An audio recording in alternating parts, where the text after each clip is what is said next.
Imagine a young teacher, the daughter of a police chief, thinking she is above the law. But in this courtroom, her world of privilege shatters. She faces real consequences for stalking and theft, and justice finally catches up. This 27-year-old former elementary school teacher faced the judge, her years of believing she was untouchable finally crumbling. She had stalked her victim 33 times in just 19 days, spreading the same terror while the system let it drag on far too long. The daughter of an acting police chief realized for the first time that a last name and connections do not always function as armor. Sometimes, they simply stop mattering. In North Ridgeville, Ohio, Hannah Freeman seemed to live the perfect American dream. At 27, with a master's degree, she taught 4th grade, appearing patient, kind, and well-educated to everyone around her. She taught 4th grade, seeming patient and kind, but she stalked her ex and stole his medications. The contrast was sharp. Who was she really? Yet behind that flawless facade was a personality shaped in an atmosphere of absolute permissiveness, which over time evolved into a dangerous pathology.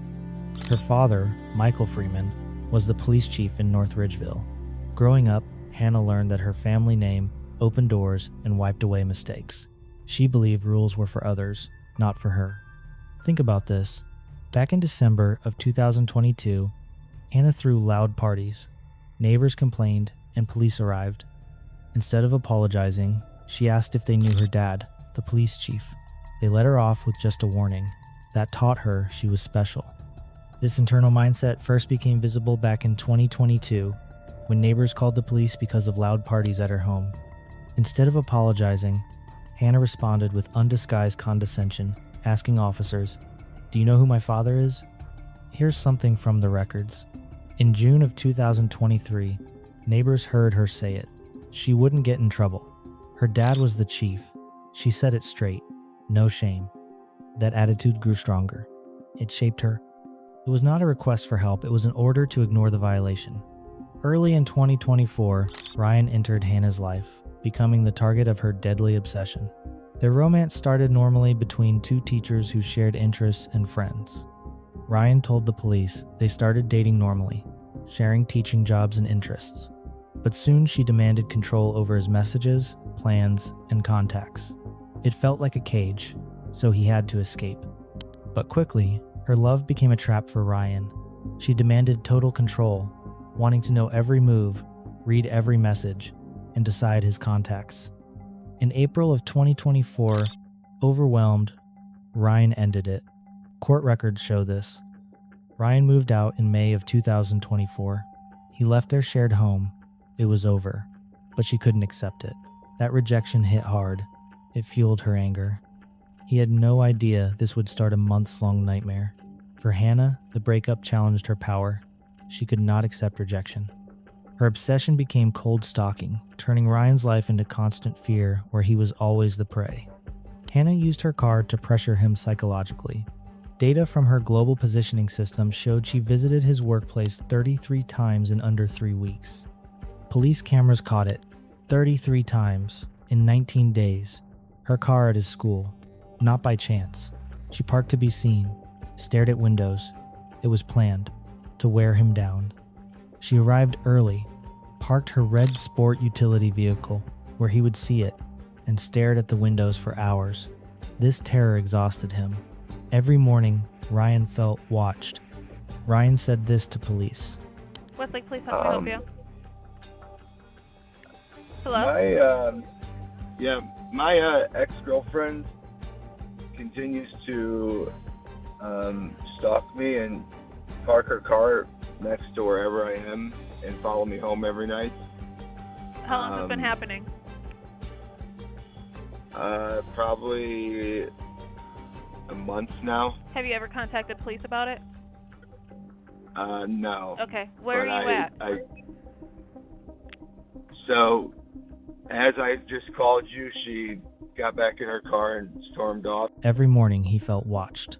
Her car near home, near the store, near the gym. He blocked her. She found new ways. It scared him. He couldn't shake it.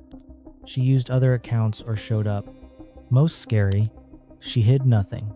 Sure, her police chief father's status protected her.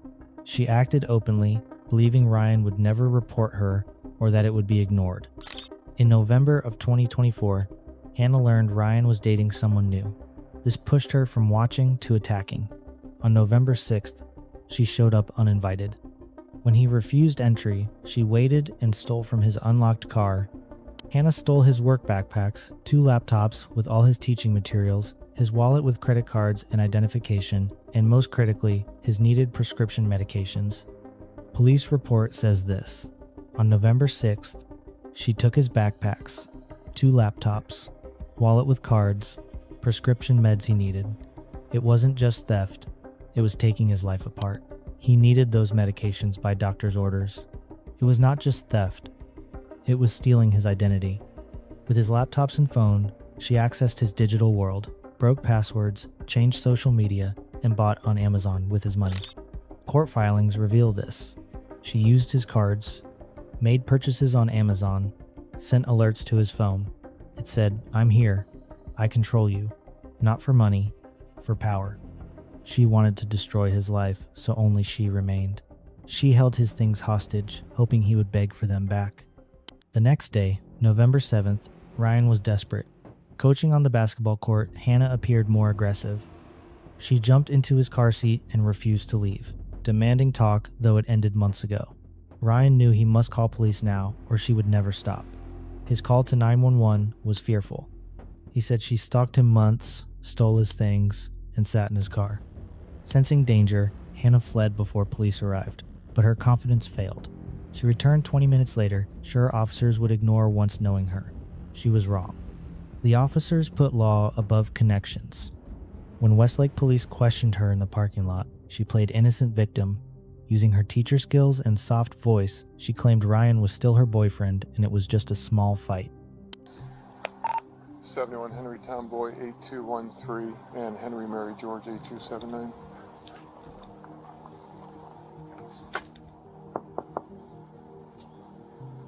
Hannah sitting in her red SUV, watching and waiting. 71, I come back to a Buick, Hannah Freeman, 27 out of Ridgeville, valid, so on. Now stay in the car. I'm trying to find my keys to roll down the window. Okay, what are you doing up here? 26 mile. I'm coming to my boyfriend's game. Okay. Get your ID on you? Yeah, let me find my keys. Any weapons in the car? That's 11 to 71. I believe we have complaints in the window. Theft against that one. Alright, let me know.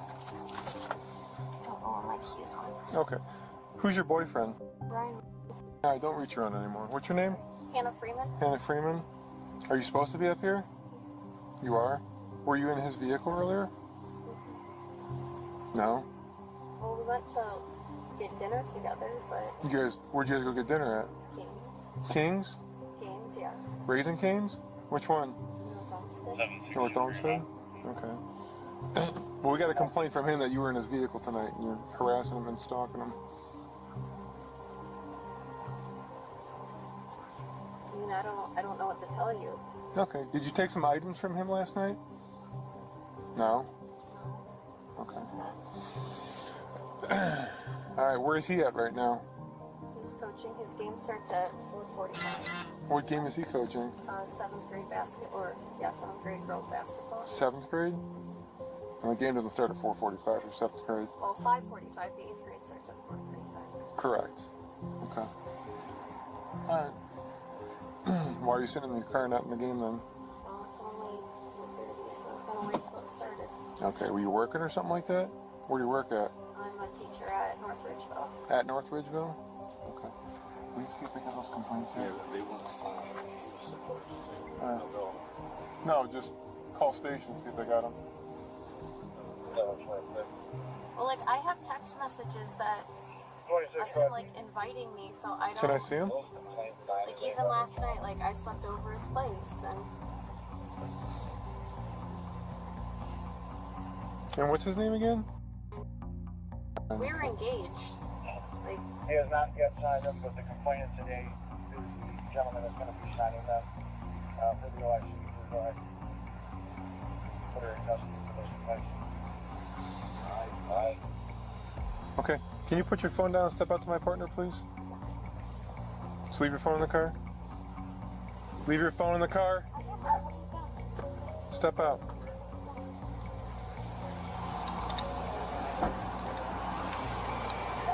You don't got anything on you that's going to stick smoke or anything like that? Put your hands together like you're praying.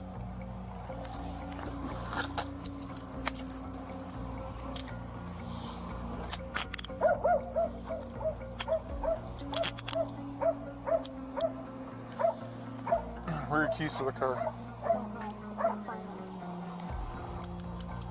Can you grab your phone down? Purse?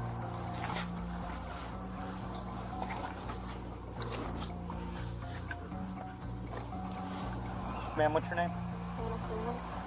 All right, Miss Freeman. Just so you know, you have the right to remain silent. Anything you say can and will be used against you in a court. You have the right to consult an attorney and have an attorney present during any questioning. If you cannot afford an attorney, one can be provided you for questioning at no cost. Do you understand these rights? Once we get back, I don't have any questions for you.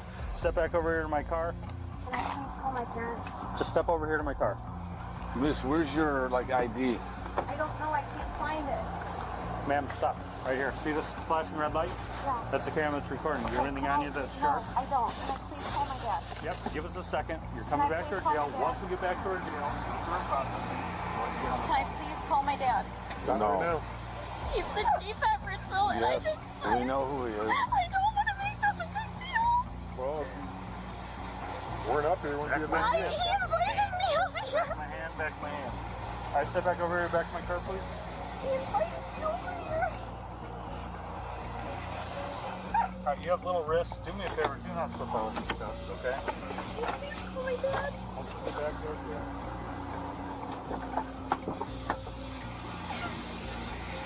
Can you go to the other side? Can you call him?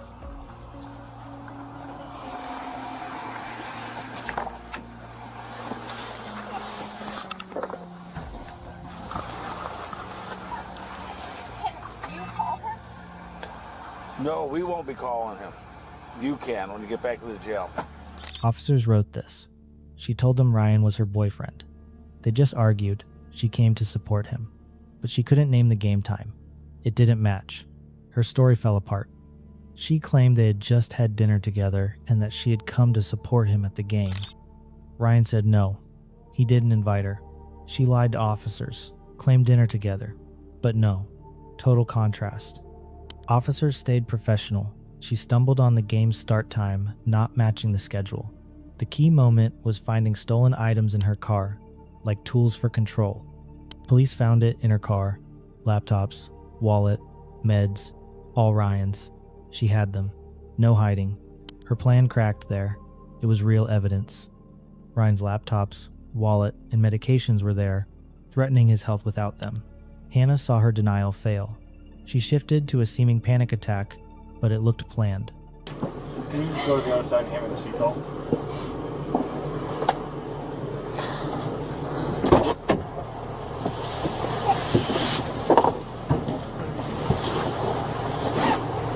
Can you call him?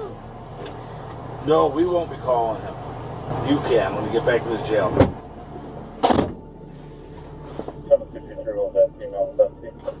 You don't know where the keys for your car are?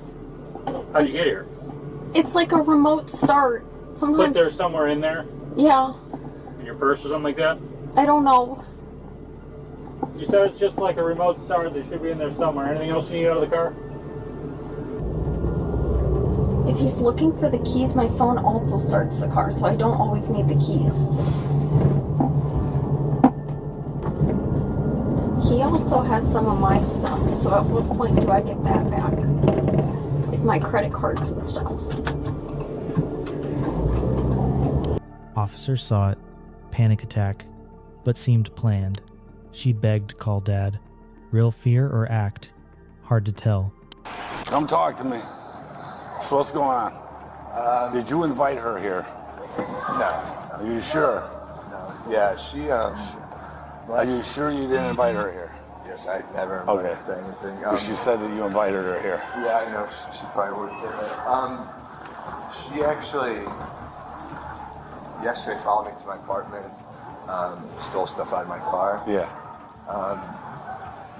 medications that I need, my car keys, which I was finally able to get back from her, a laptop, and my wallet. And she has run up a bunch of charges on one of my credit cards now.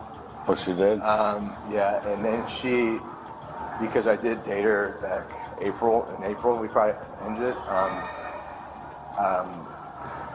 She kind of knew passwords to like my accounts and stuff. She's been messing with my accounts. Where did she rack up the charges at? It was all from Amazon. Oh. Okay.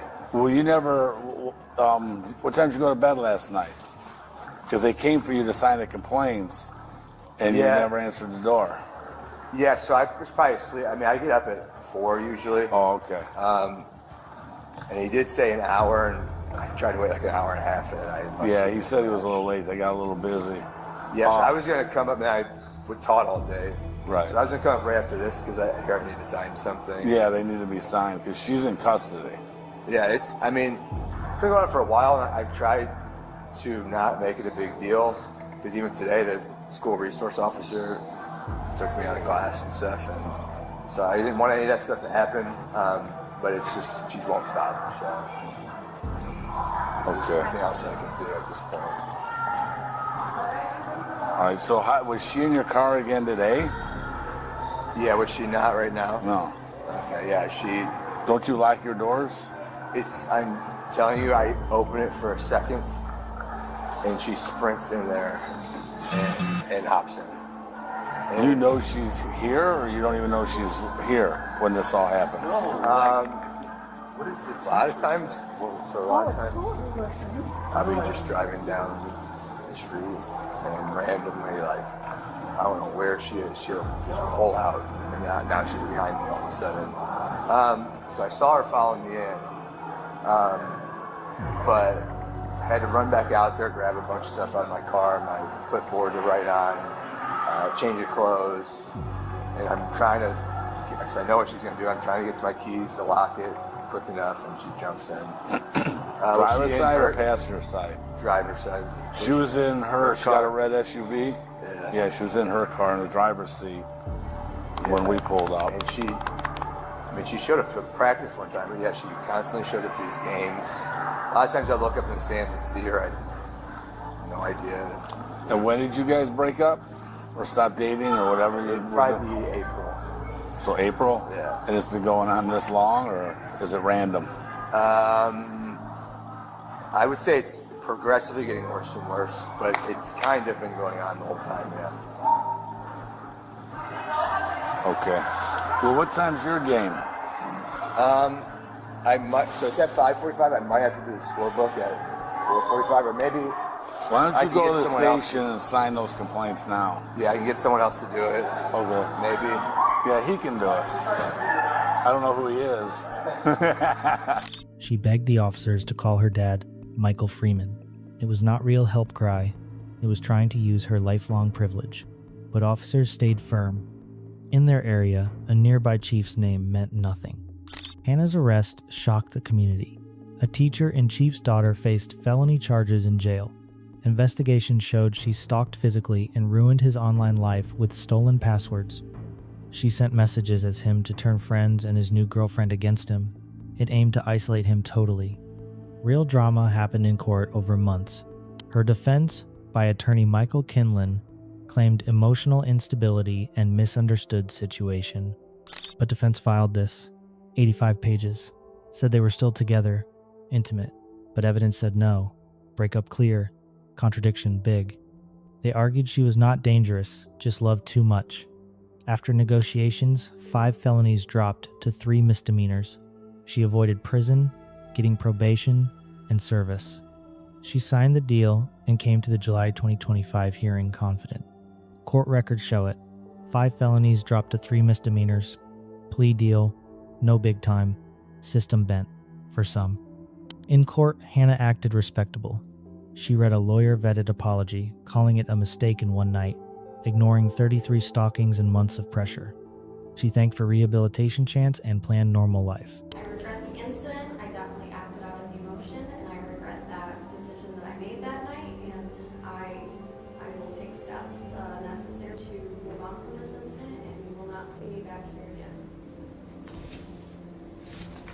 Okay, thank you.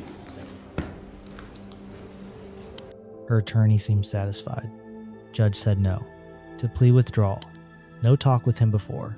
Bad practice. System needs rules. For fair sentences. But Judge David Mattia saw justice differently. He announced a sentence hitting her privilege.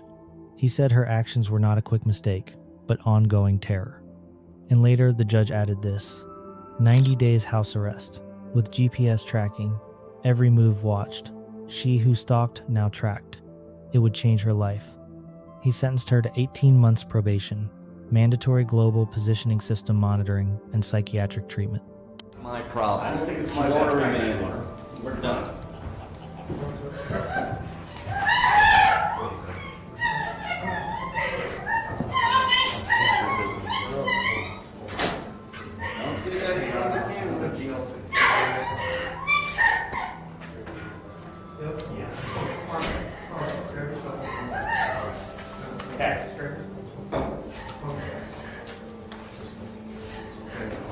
At this point, Your Honor, I'm going to make a motion to withdraw the plea. We'd rather go to trial. December. Yeah. Half a year ago. Your Honor, I'm making... Did you make any effort to talk to me in the last 6 months about how I would sentence your client? Yes, No. we did. You did? When? When I asked you to take her off GPS back in April. Okay, and I did. Yes. But that wasn't about sentencing, was it? I just asked you, did you make any effort to talk to me about what sentence I would impose after you negotiated a plea deal with the state of Ohio? No, we did have an agreed sentence with the state. We asked the court to go along with the agreed sentence as your plea. Didn't ask me, sorry. The plea is not knowingly voluntary. Your bad practice is not my problem. Judge ordered it. Mental health counseling. For healthy boundaries. She had to go. Face her issues. It would be hard, but necessary. Then the judge said the words that stunned everyone. You will serve the first 7 days in county jail, starting now. Officers, take her. What followed became known as the Hannah Freeman meltdown. The calm woman screamed in outrage, unable to believe the Golden Girl, police chief's daughter, went to jail. She begged her lawyer, glared at the judge, resisted handcuffs. Her screams continued as they led her out. It was the moment her privilege wall crumbled under real consequences. The case's effects went beyond personal. Hannah lost her teaching license, ending her career.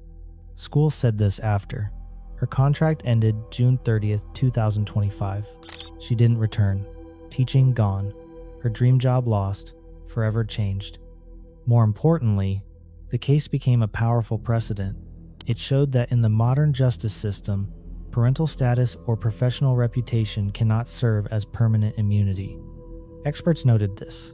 Kids of chiefs get deals. System favors them.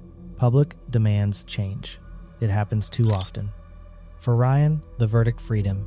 He proved he was the victim, despite her seeming fragile as a teacher. Ryan shared this after. The verdict helped. He felt safe. Back to coaching. No shadows. Healing started. It took time. This story shows obsession ignores gender or status. It hides behind smiles and degrees. Hannah learned in jail that law protects all, no matter relatives. Her case reminds justice catches those above it. She entered confident, left in handcuffs, facing ignored law. The Hannah Freeman case also sparked discussion about teacher safety and the mental health of educators. The school where she worked was forced to review its staff screening protocols. School reviewed protocols. After her arrest, screening tightened for mental health to protect kids. System failed before.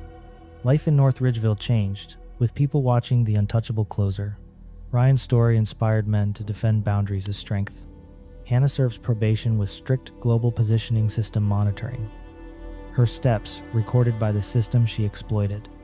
The justice process in Hannah Freeman's case became a vivid demonstration of how a system that often protects the privileged can falter under the pressure of irrefutable evidence. When the case moved from police stations into the courtroom, a subtle legal chess match began. Understanding that the facts of stalking and theft were technically documented through GPS data and financial transactions, the defense focused on reframing the context. Attorney Michael Kinlan attempted to portray Hannah not as a criminal, but as a victim of emotional burnout and misunderstood love. Analysis showed this. Attorney didn't consult judge. On sentence, it led to clash. System allows it. Needs fix. They argue that her relationship with Ryan had not truly ended in April, but was in a state of prolonged, conflict-driven closure, supposedly granting her certain rights to his property and attention. But the numbers told a different story. Investigators meticulously documented each of Hannah's 33 visits to Ryan's school. These were not visits by a woman seeking conversation. They were raids by a hunter. She studied his schedule, knew when he had practice and when he took lunch. She deliberately parked where he would see her in his rearview mirror every time he got into his car. This was real-world gaslighting, forcing the victim to doubt his own safety while technically staying within the law until a certain point. Hannah was convinced that as long as she did not use physical violence, she was operating in a gray zone where her police chief father could protect her. One of the most outrageous facts in the case file was Hannah's use of Ryan's financial resources. After stealing his wallet, she did not simply hide it. She methodically spent money from his cards. This was less about profit, she had her own income, and more about demonstrating absolute power. Every transaction alert that appeared on Ryan's phone carried a message. I am still here. I control your money, your time, and your peace. She even ordered items through his Amazon account and later planted them for him to find, creating the illusion that they were still living a shared life. When the day of the final hearing arrived in July of 2025, Hannah Freeman appeared in court in an image designed to elicit maximum sympathy. Modest clothing, hair pulled back, a quiet voice. Her attorney announced a plea deal under which 5 felony charges were replaced with 3 misdemeanors. It was a classic golden parachute strategy for the children of influential parents. Hannah was convinced that after her formal apology, the judge would simply sign the papers and send her home, perhaps with a small fine. But Judge David Mattia proved to be old school, a man for whom justice was not a bargaining chip.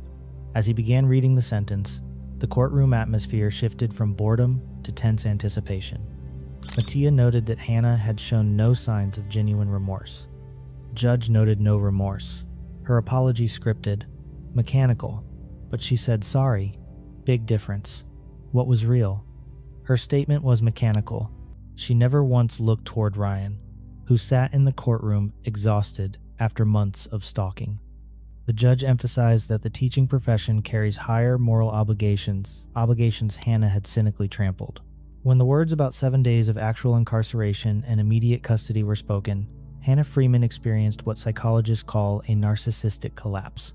Her world, built on the belief that she was special and untouchable, shattered in an instant. Her cries of, "We didn't agree to this," were not directed at the court, but at the very structure of reality, which had suddenly stopped obeying her. She looked at her attorney as if he were a traitor, unable to understand why his manipulations had failed to sway the judge. The week Hannah spent in county jail became a brutal confrontation with reality. After her release, she was placed under strict probation supervision. The GPS ankle monitor became a symbol of the control she had once tried to exert over Ryan. Now every movement she made, every stop in a parking lot, every route was reviewed by a probation officer. Any attempt to approach Ryan's school or home would mean an immediate return behind bars for a much longer term. The social consequences for Hannah were just as devastating. Her story went viral, and footage of her courtroom breakdown garnered millions of views. Later reports noted this. Court video went viral, millions viewed. She became symbol. Toxic privilege, reputation ruined. She became the face of what modern society calls toxic privilege. The North Ridgeville School formally terminated her contract, and her master's degree lost all value. No educational institution wanted to associate with someone prone to stalking and manipulation. Her father, Michael Freeman, also came under intense scrutiny. Articles said this later. Her dad faced scrutiny. Public wanted checks. Did he cover for her? Questions grew. The court's verdict gave him not only physical safety, but psychological validation. His fears were finally recognized by the official system as a real threat, not as relationship drama. He was able to return to coaching, knowing that Hannah would no longer be waiting for him in the shadows of a parking lot.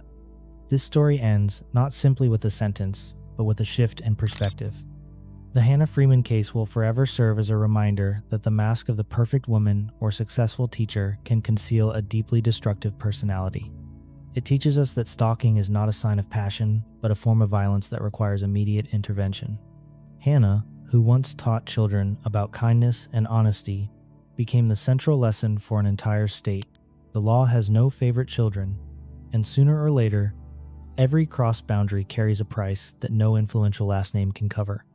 Her journey from classroom to jail cell became a symbol of the collapse of the illusion of total permissiveness that had fueled her obsession for so long. But if you thought privilege was the only mask for darkness, think again.